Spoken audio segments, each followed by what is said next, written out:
ನಡೆದಿದ್ದಕ್ಕೆ ಯರಗುಡಿ ಮಲ್ಲಯ್ಯ ಅವರಿಂದ ಕನಕದುರ್ಗಮ್ಮ ದೇವಿಗೆ ವಿಶೇಷ ಪೂಜೆ. ಬಳ್ಳಾರಿ ಮಹಾನಗರ ಪಾಲಿಕೆಯಲ್ಲಿ ಮೇಯರ್ ಮತ್ತು ಉಪಮೇಯರ್ ಇಂದು ಚುನಾವಣೆ ನಡೆದಿದ್ದು, ಬಳ್ಳಾರಿಯಲ್ಲಿ ಹೆಸರುವಾಸಿಯಾಗಿರುವ ಮುಲ್ಲಂಗಿ ರವೀಂದ್ರ ಬಾಬು ಅವರ ಪುತ್ರ 18ನೇ ವಾರ್ಡಿನ ಪಾಲಿಕೆ ಸದಸ್ಯರಾದ ಮುಲ್ಲಂಗಿ ನಂದೀಶ್ ಅವರು ಇಂದು ಮೇಯರ್ ಆಗಿ ಆಯ್ಕೆಯಾಗಿದ್ದರು.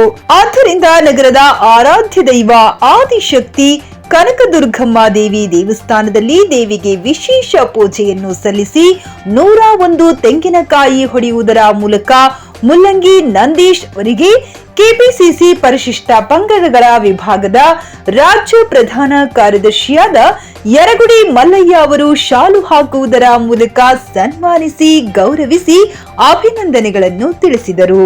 ಇದೇ ವೇಳೆ ಗ್ಯಾರಂಟಿ ಯೋಜನೆಗಳ ಅನುಷ್ಠಾನದ ಬಳ್ಳಾರಿ ತಾಲೂಕು ಅಧ್ಯಕ್ಷರಾದ ಗೋನಾಳ್ ನಾಗಭೂಷಣ ಗೌಡ ಸಾಥ್ ನೀಡಿದರು.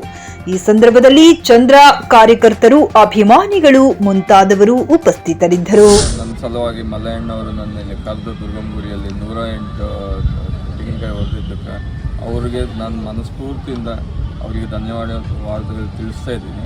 ನನಗೆ ಕೌಂಟ್ಡೌನ್ ಸ್ಟಾರ್ಟ್ ಆಗುತ್ತೆ ನಾಳೆಯಿಂದ. ಸೊ ಈ ಕೌಂಟ್ಡೌನ್ ಸ್ಟಾರ್ಟ್ ಆಗೋಷ್ಟು ನನ್ನ ಕೌಂಟ್ಡೌನ್ ಮುಗಿಯೋಷ್ಟಿಗೆ ಯಾವುದೋ ಒಂದು ಮಾಡೆಲ್ ಆಗಿ ಒಂದು ಬಳ್ಳಾರಿಗೆ ಒಂದು ಅಭಿವೃದ್ಧಿಯಾಗಿ ಅದು ನನ್ನ ಕೈಲಾದೆ ಇದು ಒಂದು ನಂದೀಶ್ ಪೀರಿಯಡಲ್ಲಿ ಇದಾಗಿದೆ, ಆ ಮೇಯರ್ ಪೀರಿಯಡಲ್ಲಿ ಇದು ಮಾಡಿದ್ದಾರೆ ಅಂತೇಳಿ ಒಂದು ರೋಲ್ ಮಾಡಲಾಗಿ ನಾನು ತೋರಿಸ್ತೀನಿ.